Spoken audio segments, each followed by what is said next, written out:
الحمدللہ رب العالمین سے لے کر ولدالدین تک کہ سورہ فاتحہ کے بغیر کوئی نماز نہیں ہو رہی، تو کم از کم سورہ فاتحہ کو تو ہم جان لیں کہ اللہ تعالی ہم سے مخاطبت کیا کر رہا ہے۔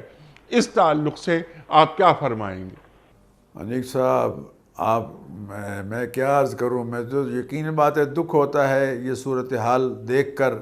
اللہ نے قرآن کریم میں سورہ فاتحہ سے پہلے میں یہ آیت پڑھ دوں، اللہ نے قرآن کریم کے مقاصد کا ذکر فرمایا ہے، مقاصد نزول کا، کہ اس کو ہم نے کیوں اتارا ہے۔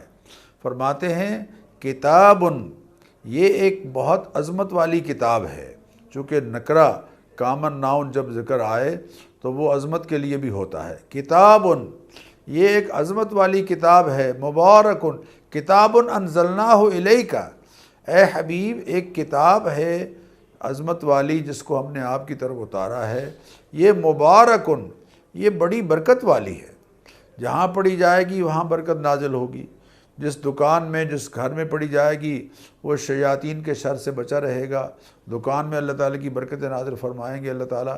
لیکن یہ مبارک ہونا اس کا اثر ہے، اس کا اثر ہے، مقصد نہیں ہے۔